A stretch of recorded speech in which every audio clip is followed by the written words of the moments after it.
If I find out that any of you are waiting for my death just for the gold, I will disinherit you all." Those were the last words Samuel Thornton uttered before closing his eyes and feigning eternal sleep. But what the old magnate of the largest ranch in Texas didn't imagine was that his test of loyalty would reveal something far worse than greed. It would reveal a murder plot. In 1885, when a man builds an empire with his own calloused hands under the relentless sun of the West, he expects his children to honor that sacrifice. Samuel Thornton had lost his wife, faced Indians, droughts, and cattle rustlers to build 50,000 acres of fertile land. Now at 68 years old and with a weary body, he decided to do the unthinkable, fake his death from tuberculosis to discover who truly loved him. The three sons returned to the ranch: Thomas, the eldest, hard as nails; William, the ambitious lawyer; and James, the rejected dreamer. But in the early hours of the third day, James overheard something in the kitchen that chilled him to the bone. "The arsenic in his medicine will accelerate everything. In a week the old man will be truly dead and no one will suspect a thing." If this story by Samuel Thornton is touching your heart as much as it touched mine while I was writing it, please leave a like below. That simple gesture tells me I'm on the right track, that it's worth continuing to share these stories of overcoming adversity, betrayal, and second chances. And I'd love to know, what city or country are you listening from right now? Write your city and country in the comments. I'm fascinated to know that these stories travel throughout the Spanish-speaking world, connecting hearts from Mexico to Argentina, from Spain to Colombia. Every comment I read reminds me that I'm not sharing these stories into a void, but for a real community of people who, like you, believe that there is always hope, even in the darkest moments. So write below, "I'm listening from your city, your country," and tell me if you've ever gone through something similar to what Samuel is experiencing. Have you ever felt that doubt about whether people like you for who you are or for what you have? Let's have a real conversation here. If I find out that any of you are waiting for my death only for gold, I will beget you all. Samuel Thornton uttered these words aloud to the empty walls of his room, as if rehearsing a confrontation he might never have the courage to make. This is not just the story of a rich man. It is the story of a father who built an empire but lost his children along the way, and who now faces the most painful question a human being can ask: would anyone love me if I had nothing? Samuel Thornton was 68 years old and had 50,000 acres of Texas land to his name. His vaults held enough gold to buy half the surrounding towns. His ranch employed 200 men. His cattle fed families in 3 states. But every night when the sun set over the endless plains of the West and the cowboys retired to their tents, Samuel climbed the creaking stairs of his wooden mansion and entered a room that smelled of loneliness. The imported silk sheets were cold, the bed was too big for one man, and the silence was so heavy that sometimes he talked to himself just to remember the sound of his own voice. 15 years had passed since Martha had died. 15 freezing winters, 15 colorless springs, 15 scorching summers that did nothing to warm the emptiness within him. She had left, giving birth to James, their youngest son, taking with her the only person who loved him, regardless of how many head of cattle he owned. Martha had known him when he was nothing more than a broken cowboy with dreams that were too big. She had seen something in him that no one else had seen, not potential for wealth, but worth as a man. And now she was gone, and Samuel Thornton wondered every night if his 3 sons would ever visit him if he lost everything tomorrow. Thomas, the eldest, was 42 years old and as hard as a desert stone. He had inherited Samuel's brutality, but not his capacity for love. William, the middle one, had become a lawyer and moved to the city, where he wore expensive suits and avoided getting his hands dirty with honest work. And James, the youngest at 28, the boy who had cost Martha her life, had grown too sensitive for Samuel's taste, preferring books to ribbons, poetry to cattle branding. Samuel had pushed him away with harsh words and contempt disguised as discipline, and now he rarely saw him. A corrosive doubt grew inside the old tycoon like an invisible tumor.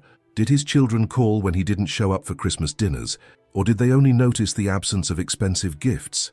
Would they ask how he was doing if he stopped sending money monthly? The bitterness of this uncertainty was worse than any physical pain. Samuel Thornton had built the largest cattle empire in Texas, but at night, alone in that immense room, he felt like the poorest man in the world, because he had discovered too late that gold buys luxury, respect, and even fear. But it doesn't buy the certainty of being loved for who you truly are. Stripped of titles and possessions, It was then that a dangerous idea began to take shape in his mind, an idea that would test what remained of his family. A cruel charade, perhaps, but a necessary one, because Samuel Thornton needed to know the truth before he truly died. And the truth he was about to discover would be far darker than his worst imagination. Continued. The deathbed plan. The following morning, Samuel Thornton awoke with a decision that made him feel simultaneously a strategic genius and the most pathetic man in Texas. He went down to his office before sunrise, lit the oil lamp with slightly trembling hands, and sat down at the mahogany desk that had belonged to his father. The wood was marked by decades of business decisions, sealed deals, signed contracts, but it had never witnessed anything as profoundly sad as what was about to happen. Samuel opened the central drawer and took out 3 sheets of letterhead. The silence in the house was so absolute that he could hear the ticking of the grandfather clock in the hallway, each second marking his descent into a plan that shamed him as much as it despaired him. He dipped his pen in the inkwell and began to write the first telegram. Thomas, stop. Father gravely ill. Stop. Advanced tuberculosis. Stop. Doctor gives only a few days. Stop. Come immediately. Stop. Urgent inheritance matters. Stop. As he reread the words, a wave of nausea washed over him. Urgent inheritance matters. He had needed to add that bait, hadn't he? Because deep down in his wounded soul, Samuel already knew that only the promise of gold would bring Thomas back. The eldest son wouldn't come running back to hold his dying father's hand. He would come running back to ensure his share of the fortune wasn't redistributed. The pen almost fell from his fingers when this truth hit him with renewed force. What kind of father raises such a cold son? What mistakes had he made in the decades of raising him? The second telegram was for William. The words were almost identical, but Samuel added a calculated line. Will needs to be reviewed. Your presence as lawyer essential. He hated himself for knowing his own sons so well, for knowing exactly which baits would work on each one. William, the middle son who had always felt neglected, who had hidden behind legal codes and legal jargon to avoid the hard work of the ranch, would come running at the scent of influencing the distribution of the inheritance. Samuel leaned back in his leather chair, feeling the weight of his 68 years as if they were 100. The candlelight cast dancing shadows on the walls lined with accounting books, each volume representing a year of sweat and blood transformed into gold. And for what? To create men who saw in him only a safe to be opened after his death. The third telegram was the hardest. James, stop. Your father is dying. Stop. Tuberculosis. Stop. Please come. We must Stop. act quickly. I need to see you one is last clear. time. Stop. But at what cost? Samuel reread We need to those consider lines 3 all times implications. before he mustered the courage to seal them. There was no mention of inheritance. There was no financial bait. It was just a raw, vulnerable plea from a father to a son, and that vulnerability terrified him, because if James didn't come, or worse, if he came only out of social obligation with that resigned martyr expression he always wore around his father, Samuel would know he had completely destroyed every last vestige of family love. James was the son he had pushed away most cruelly, the boy whose existence had cost Martha her life, the sensitive man Samuel had openly ridiculed for preferring Shakespeare to shoeing horses. As he sealed the 3 envelopes, Samuel realized his hands no longer trembled. He had crossed an invisible line. He had officially transformed into the kind of man who manipulates, who sets emotional traps, who uses his own imminent death as a psychological testing tool. Shame burned in his chest more intensely than any real tuberculosis fever could. He stood up, walked to the window, and watched the ranch begin to awaken. Cowboys emerged from their stables, horses neighed in the corrals, smoke began to rise from the kitchen, where old Consuela was already preparing coffee as strong as gunpowder, the whole machine functioning perfectly, generating wealth day after day. And at the center of it all, an empty man staging his own death because he could no longer distinguish genuine love from financial interest. Dr. Morrison arrived at noon, summoned by an urgent messenger. He was a 60-year-old man, a friend of Samuel's since they were both idealistic young men trying to civilize the Wild West. He entered the office, tipping his wide-brimmed hat, his face marked by sun and worry. Samuel, the boy said it's urgent. What? He stopped at the expression on his friend's face.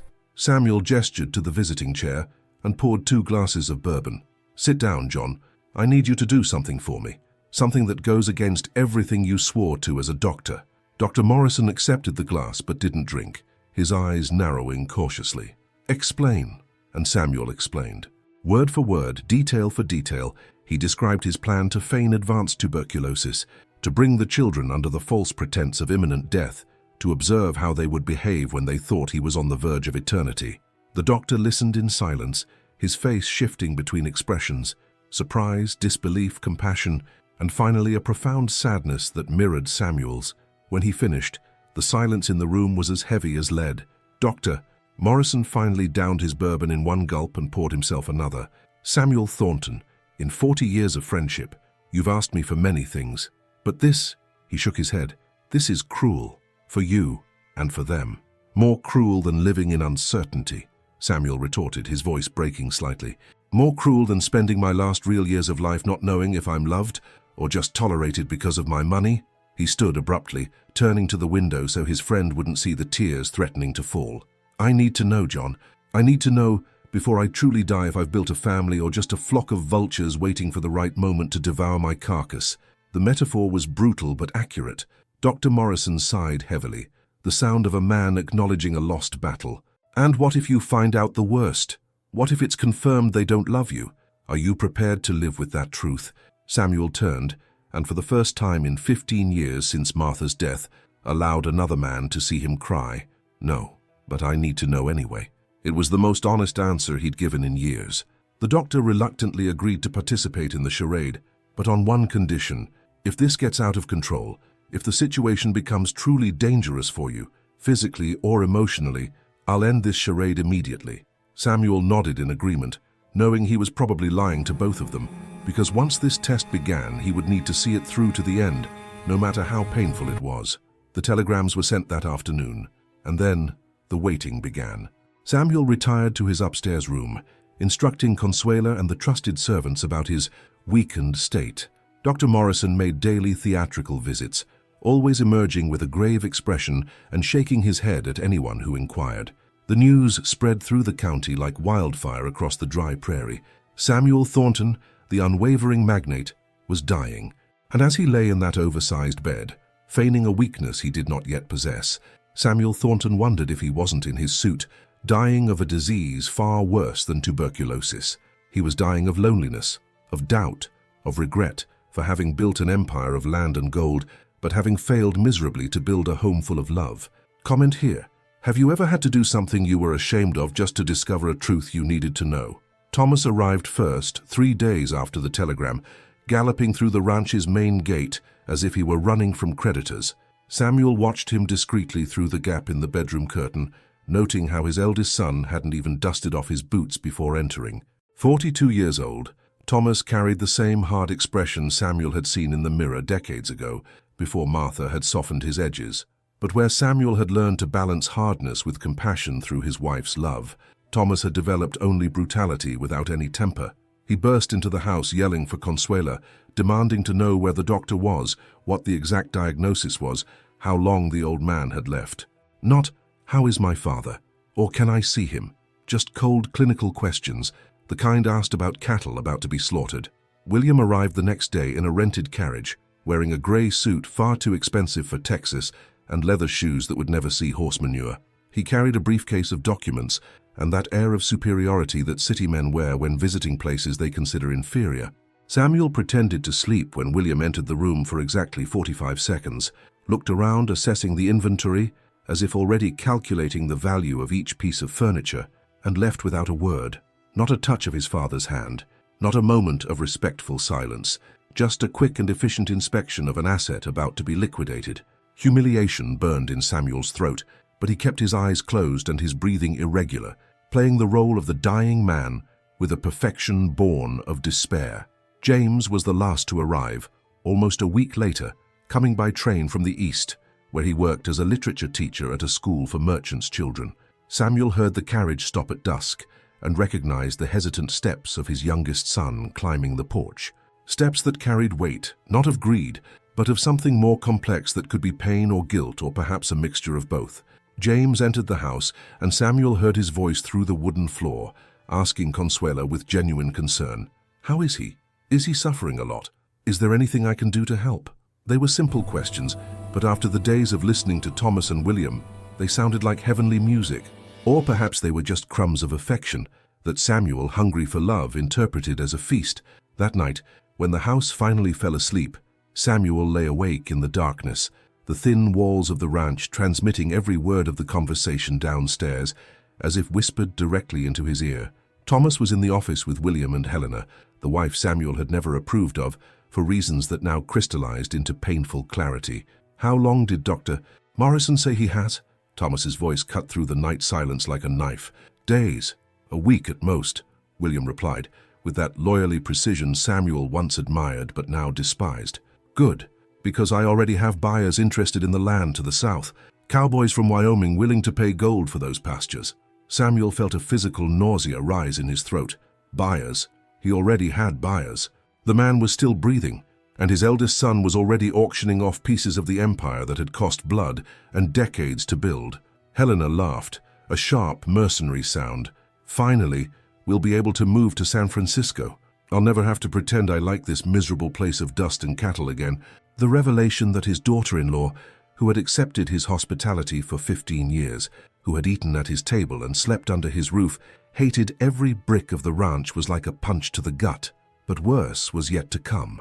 William, his middle son, the lawyer whose expensive college he had paid for, laughed and said, "Finally, we'll get rid of this prison. Dad may have loved this land, but I always hated it. Every fence, every horse, every ignorant cowboy. I hated coming here on vacation as a child." Samuel's heart wasn't just broken. It was being methodically shattered, each word a further hammer blow. He had built all of this thinking of legacy, of giving his children something solid, something that would last for generations, and they saw it as a prison, as a burden, as an obstacle between them and the cosmopolitan life they desired. Thomas spoke again, and this time Samuel had to put his fist over his mouth to keep from shouting, "The old man is taking too long. Tuberculosis should be quicker." Taking too long, as if Samuel were an inconvenient guest who didn't know when to leave his own party. The transformation from father to inconvenience was complete, but then another voice cut through the conversation. "James, aren't you ashamed? The man is dying upstairs and you're here dividing the spoils like vultures?" There was a tense silence. "Oh, here comes the sensitive poet," Thomas mocked. "Don't worry, James. You'll get your share too. You can buy all the useless books you want." James didn't answer immediately, but when he did, his voice trembled not with fear, but with suppressed anger. "I don't want anything. You can have it all. I came because my father is dying and I thought that at least one of us should be here for him, not for the inheritance." The sound of quick footsteps indicated that James had left, slamming the door. Samuel, lying in the darkness of his room, felt warm tears stream down his temples and soak the pillow. They weren't tears of sadness alone, but a complex mixture of validation and regret. His worst suspicions about Thomas and William were confirmed. They were exactly what he feared. Men shaped solely by greed, incapable of non-transactional love. But James, the son he had pushed away with harsh words, whom he had ridiculed for being sensitive, whom he had silently blamed for Martha's death, was the only one who had come for the right reasons. The irony was so brutal it almost seemed like perfectly calibrated divine punishment.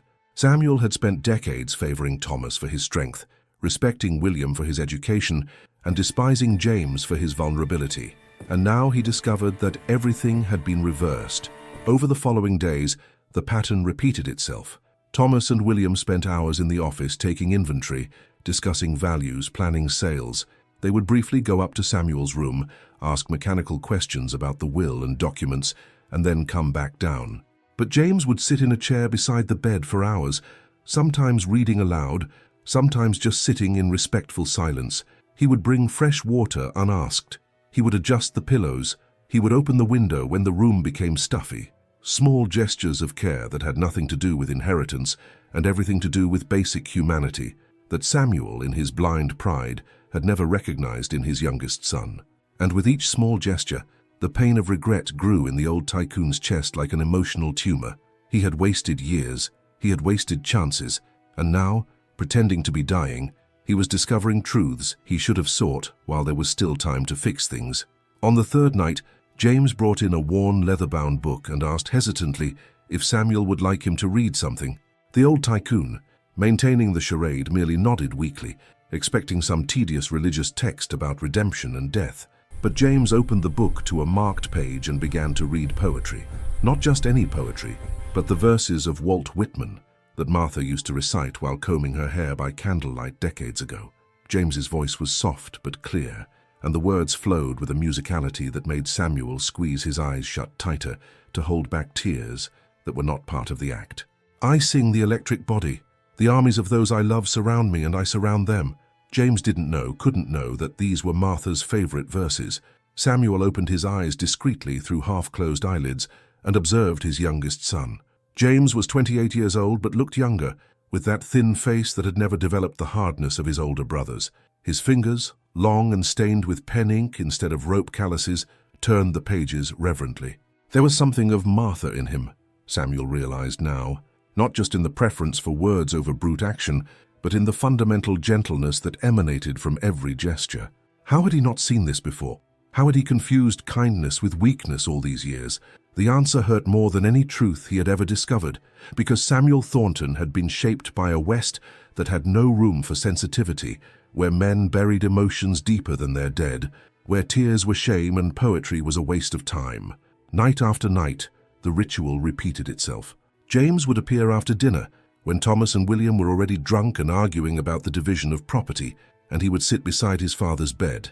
Sometimes he would read Whitman, other times Shakespeare or Emily Dickinson. One night, he brought a volume of Lord Byron that had belonged to Martha and that Samuel had thought was lost years ago. I found it in the library, James explained gently. It has my mother's name written on the cover. I thought you would like to hear it.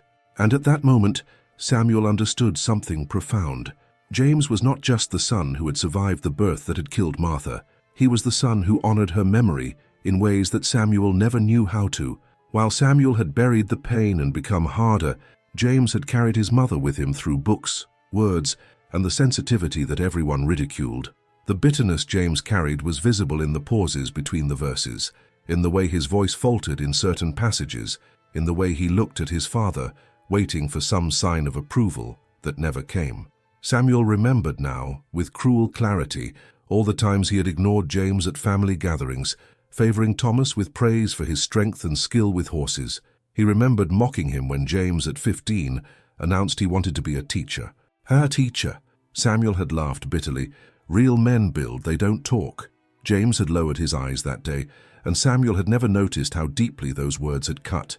How many times had he done that? How many small rejections had accumulated to form the enormous distance that now existed between them? But the most surprising thing was that James had returned. Even after years of being the forgotten son, the ridiculed brother, the weak poet of the family, he had received the telegram and returned. Not for the inheritance, Samuel knew that now with absolute certainty. James had returned because, despite everything, he still loved the father who had never known how to love him back. This kind of love was as rare in the brutal West as rain in the desert. It was the kind of love that Martha always said mattered more than empire or gold. And Samuel, in his arrogance, had despised precisely the son who possessed this treasure. The transformation happening within him was not sudden, but gradual, like water sculpting stone. Each night of reading, each kind gesture from James, each demonstration of genuine compassion cracked a little more the armor that Samuel had built around his heart. One night, James stopped mid-poem and did something unexpected. He took Samuel's rough, calloused hand and simply held it. He said nothing. He asked for nothing. He simply held the hand of a father he believed was dying, offering priceless basic human comfort. And Samuel, the powerful tycoon who controlled half of Texas, who had faced storms and bandits and devastating droughts, felt completely disarmed by that simple gesture, because it was exactly what he needed but had never known how to ask for. James wasn't there for the 50,000 acres. He was there because being human means being present in the pain of those you love, even when that love has never been reciprocated in the way it should be. It was almost 3 in the morning when James woke up thirsty. The guest room on the second floor was stuffy, and his throat scratched dry as desert sand. He got up silently, barefoot, wearing only his shirt and pajama bottoms, and descended the wooden stairs that creaked softly under his feet. The house was plunged into that dense darkness that only exists far from cities where there are no streetlights to soften the night. James knew every step by heart, even after years away, and he descended guided by the worn handrail that his grandfather had installed decades ago. That's when he heard the voices coming from the office, low, conspiratorial, but audible in the absolute silence of the early morning. James stopped halfway down the stairs, his hand freezing on the handrail. It was Thomas's voice, unmistakable in its authoritative tone. "Dr. Morrison is visiting again tomorrow. It's the perfect opportunity." James descended 2 more steps silently, his heart beginning to race without him, yet knowing why. Only something primal in his instinct told him he should listen, that something terrible was happening. "Are you sure it works?" It was William, with the precision of a lawyer calculating risks. "Arsenic in small doses perfectly mimics the symptoms of advanced tuberculosis," Helena replied, her voice carrying a coldness that made James's blood run cold. "Nausea, progressive weakness, paleness. The doctor won't suspect anything. He'll just confirm what he's already diagnosed, that the old man is dying naturally." James felt his legs weaken. Arsenic. They were talking about poisoning his father. Thomas continued, and each word was a stab. "I'll start his medicine tomorrow. In a week, maybe less, it'll be over, and nobody will ever know we helped hasten the inevitable." The horror that gripped James was as physical as it was emotional. He rushed down the rest of the stairs, blindly crossed the living room, pushed open the kitchen door and barely reached the backyard before vomiting violently. Kneeling on the ground, his hands trembling uncontrollably, he vomited until only bile remained, his body rejecting not food, but the revelation his brain was still struggling to process. His brothers weren't just greedy, they were murderers. They coldly, methodically planned to kill their own father for inheritance. The multiplied betrayal was unbearable. It wasn't just the greed he had already witnessed, it was premeditated murder, disguised as natural death. James wiped his mouth with the back of his hand, still trembling, tears mingling with cold sweat on his face. The moral conflict tearing at him was agonizing. Denouncing them would mean publicly exposing the family, destroying the Thornton name his father had built, sending his own brothers to the gallows, but remaining silent would be complicity in murder. How could he sit beside his father's bed reading poetry while Thomas administered poison? How could he look Samuel in the eyes, knowing he was allowing his murder through inaction? And then came the rage. A seething rage James had never experienced before. He was the weak son, the sensitive poet, the one who was never good for anything practical according to the family, and now he was the only one who truly loved Samuel Thornton enough to protect him. Thomas, with his brute strength, was a coward using poison. William, with his legal education, was a criminal using knowledge to kill, and James, ridiculed his whole life for being too kind, found himself the only real man among them. The loneliness of carrying this secret was absolute. He couldn't tell his father without risking shocking him to death. He couldn't tell Dr. Morrison without proof. He couldn't trust anyone in the house. He was completely alone in a silent battle against time and against monsters who shared his blood. James didn't sleep for the rest of that night. He sat in the dark room, his back against the locked door, his brain working frantically to devise a plan. He couldn't report them without proof. He couldn't confront Thomas and William directly without putting himself in danger as well. And he absolutely couldn't tell his father without risking the shock of learning about his own sons, plotting his murder, killing him for real. The only option left was the most dangerous: to protect Samuel silently, without anyone noticing, becoming an invisible guardian against the poison that would come disguised as medicine. When the sun rose, painting the Texan sky orange and gold, James already had his strategy. First action, the medication. He waited for Thomas to leave to supervise the cowboys, and for William to go to town to get more documents. Then he entered his father's room with a breakfast tray he had prepared himself, ensuring that Consuela wouldn't have a chance to be inadvertently used as an accomplice. "Good morning, Dad," he said softly, placing the tray on the side table. Samuel kept his eyes half closed, continuing the charade, but something in James's voice was different. There was a tension there that hadn't existed before, a contained urgency. James picked up the medicine bottle from the bedside table and examined it against the light from the window. Dark brown liquid, prescribed by Dr. Morrison to relieve pain. He carefully uncapped it, smelled it, and his expression hardened. Without saying a word, he went to the window, opened it, and poured the entire contents into the flower bed below. Samuel almost broke the charade at that moment, almost sat up and asked what on earth his son was doing. But James turned and whispered, as if talking to himself, but loud enough to be heard, "I'm going to get some fresh water. This medicine smells strange. Better not risk it." It was a coded message, and Samuel received it like a punch to the gut. James knew something serious. In the following days, James established a vigilance routine that would have impressed any soldier. He would wake up before everyone else and go to the kitchen, personally preparing his father's breakfast. He would taste every spoonful of porridge, every sip of coffee, every piece of bread. Consuela watched him with a confused expression. "Senor James, don't you trust my cooking?" she asked one morning, slightly offended. "I trust you with my life, Consuela," he replied with a tired smile. "But my father is very ill. I need to make sure everything is perfect for him." It was a gentle lie that preserved the cook's dignity while allowing James to maintain control over everything Samuel ingested. Paranoia was constant, a crushing weight James carried 24 hours a day. Every meal could be his last.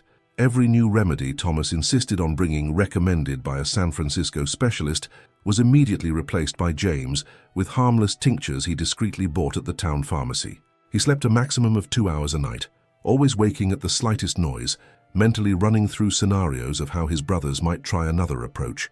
Exhaustion cast deep shadows under his eyes, and his hand trembled slightly as he held the coffee cup. He drank in ever-increasing quantities to stay alert.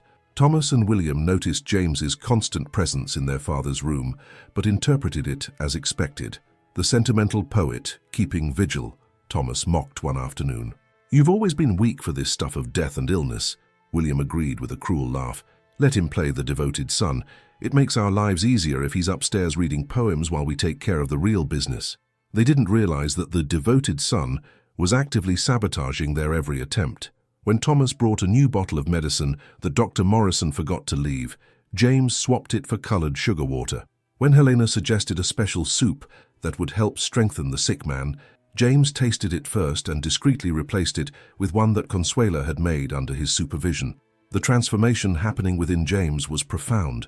The man his family considered too weak for the Wild West was discovering a courage he didn't even know he possessed. It wasn't the boisterous courage of Thomas taming wild horses, or the arrogant courage of William facing juries.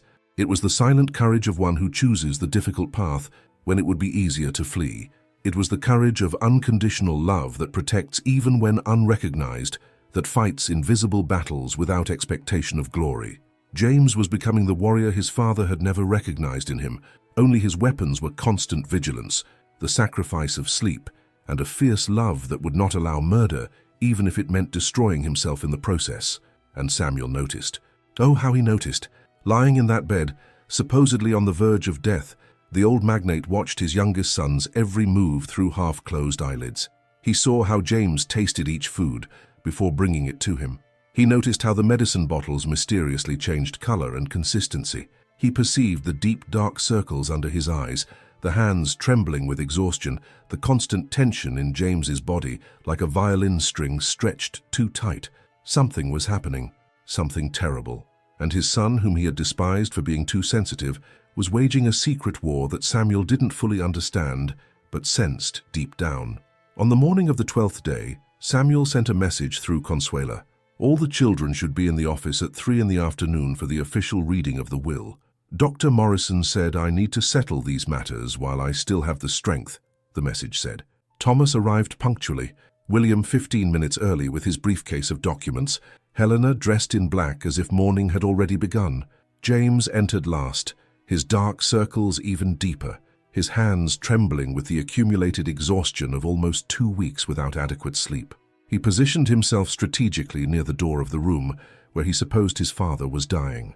Still in protective mode, even at that moment that should have been a final farewell. What none of them expected was to see Sheriff Clayton enter through the front door, accompanied by 2 deputies and Dr. Morrison. Thomas frowned. What's the sheriff doing here? This is family business. Clayton, a 50-year-old man with a gray mustache and an expression that had seen too much to be surprised by anything, politely tipped his hat, but didn't answer. He simply positioned himself near the fireplace, the deputies flanking the exit door. The tension in the room rose like mercury in a thermometer under a desert sun. William, with the instincts of a lawyer, began to get visibly nervous. Helena pressed her hands together, her knuckles white. It was then that they heard footsteps upstairs. Firm, heavy footsteps, nothing like those of a dying man. The bedroom door opened, and Samuel Thornton appeared at the top of the stairs, not lying on a stretcher, not carried by servants, but walking on his own 2 feet, dressed in his best clothes, his face flushed with health, his grey eyes fixed on his children like a judge observing criminals in the dock. The silence that fell over the room was so dense that one could hear the ticking of the pendulum clock and William's rapid breathing as he panicked. "Surprised to see me alive?" Samuel descended the stairs slowly, savoring each step, each expression of utter shock on Thomas and William's faces, or disappointed. His voice was firm, without a trace of the weakness he had feigned for almost 2 weeks. Thomas was the first to react, and his reaction confirmed everything Samuel needed to know. It wasn't relief.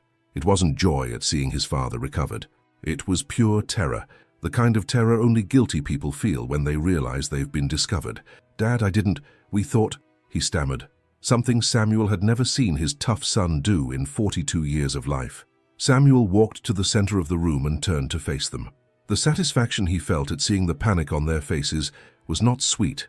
It was bitter as gall, because it confirmed that he was right about his worst suspicions. "You thought I was dying," he said coldly, "and instead of standing by my side, you were plotting how to divide my empire before my body cooled." William opened his mouth to protest, but Samuel raised his hand in an authoritative gesture that silenced cowboys 50 meters away. "Don't you dare lie.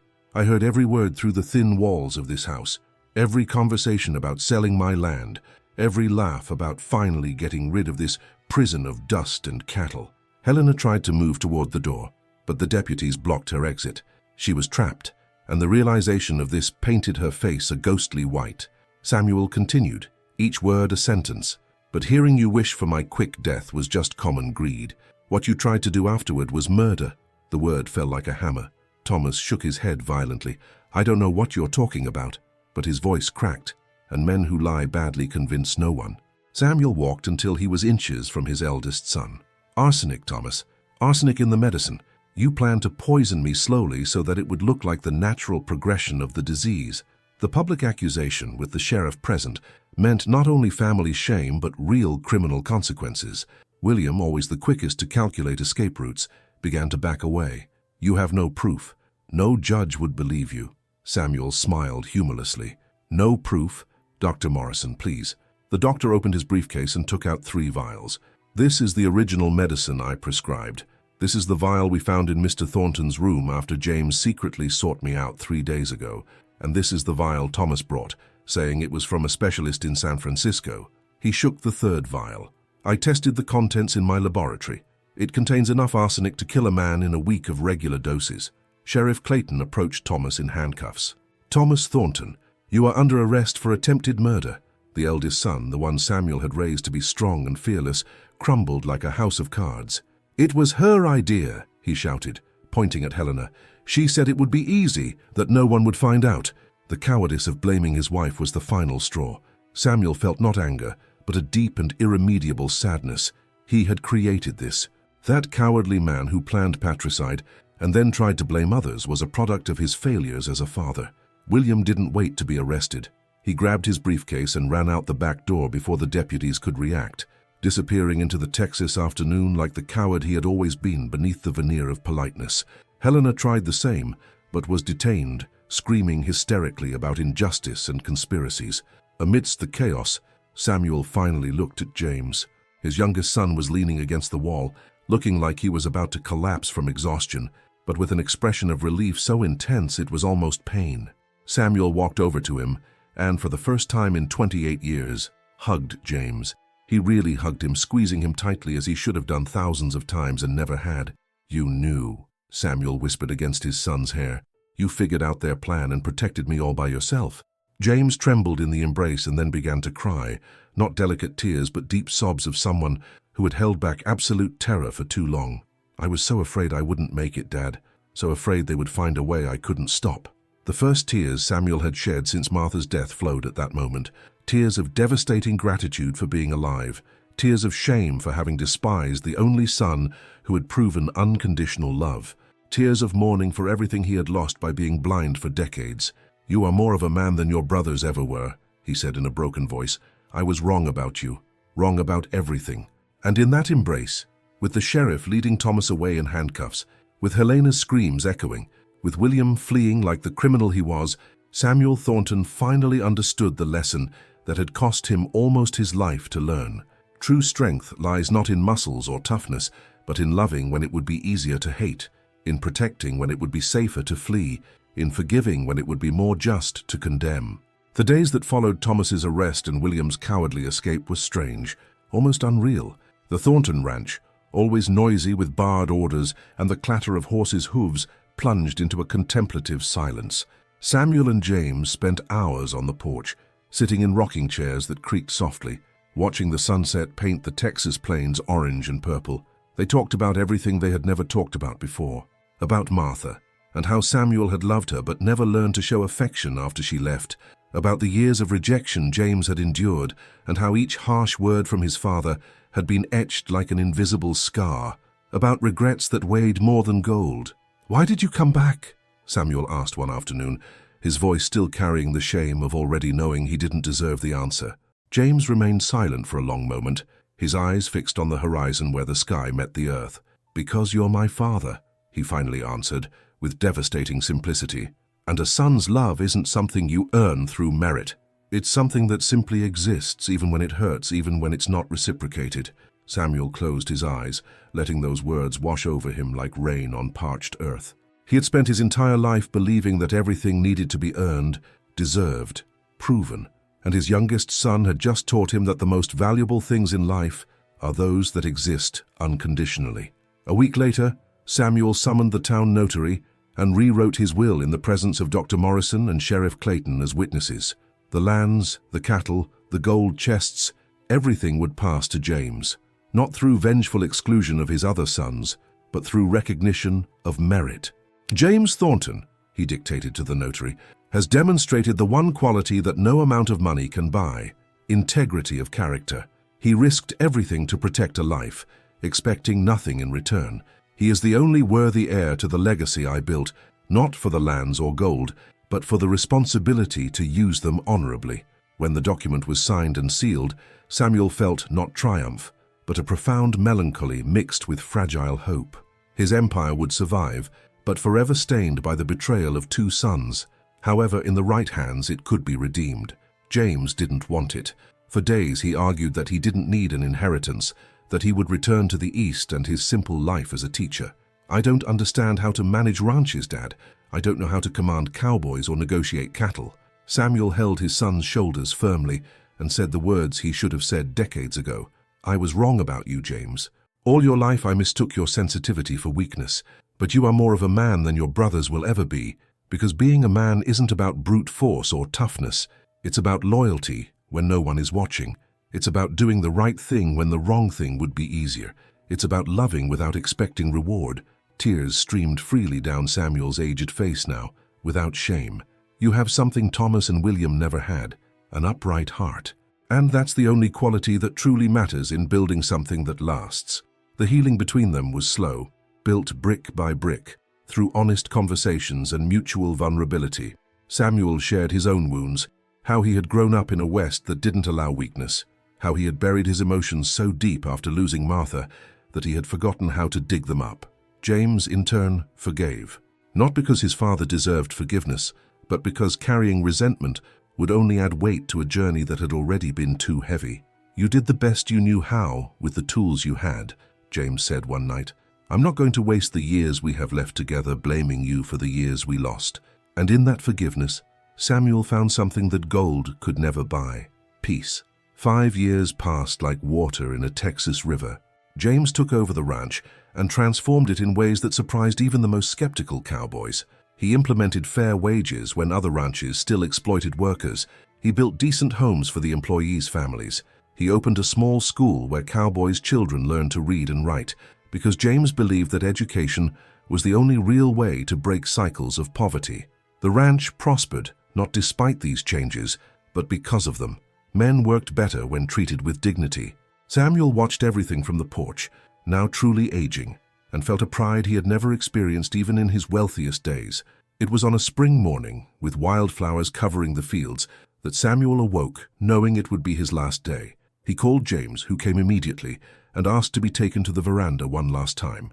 Seated in the rocking chair, wrapped in blankets, Samuel held his son's hand and gazed at the land he had loved for 73 years. "I finally understand what your mother tried to teach me," he whispered, his voice weak but clear. Kindness is not weakness. It is the rarest strength, and you have that strength, James. You always have. James squeezed his father's hand, silent tears streaming down his face, and stood there as Samuel closed his eyes for the last time, a smile of peace finally softening the deep wrinkles on his face. In the Old West, they used to say a man was worth his weight in gold. But Samuel Thornton learned too late that a son is worth the weight of his character. And in that measure, James was worth more than all the gold in Texas. He was buried next to Martha, under an oak tree James had planted years before. And the empire Samuel had built with hardship and blood continued, transformed into a legacy of integrity by the gentle hands of the son he almost lost to blindness. If you've made it this far, to this final moment where Samuel finally found redemption in the arms of the son he almost lost, I want to thank you for sharing this journey with me. It's been almost 2 hours of story, of transformation, of lessons about what truly matters in life. And you stayed. That tells me that this story touched something deep within you. You know, I tell these stories because I believe that all of us at some point need to be reminded that it's never too late to acknowledge our mistakes, to value those who truly love us, to choose integrity over convenience. If this message resonated with you, if Samuel and James's journey made you reflect on your own relationships, please like this video. This simple gesture shows me that I'm creating content that matters, that it's worth continuing to bring these stories of transformation and second chances. And tell me in the comments, write "This story was for me" if you identified with any of the characters, if you recognize someone from your life in this narrative, or if you were simply touched by the message. I read every comment, and each one reminds me why I do this. If you're not yet subscribed to the channel, now is the perfect time. Hit that subscribe button, because every week I bring you a new story, a new universe of emotions, lessons, and characters that will make you reflect on life. These are narratives that aren't afraid to delve deep into human suffering, but always seek the light at the end of the tunnel. And look, there's another video over here that I think you'll like too. It's a different story, with new characters, but with the same essence of courage, transformation, and love that we experienced here today. Click and continue with me there, because the journey doesn't have to end now. Until the next story. And remember, the true legacy we leave behind isn't measured in gold or land, but in the impact we had on the hearts of the people we loved.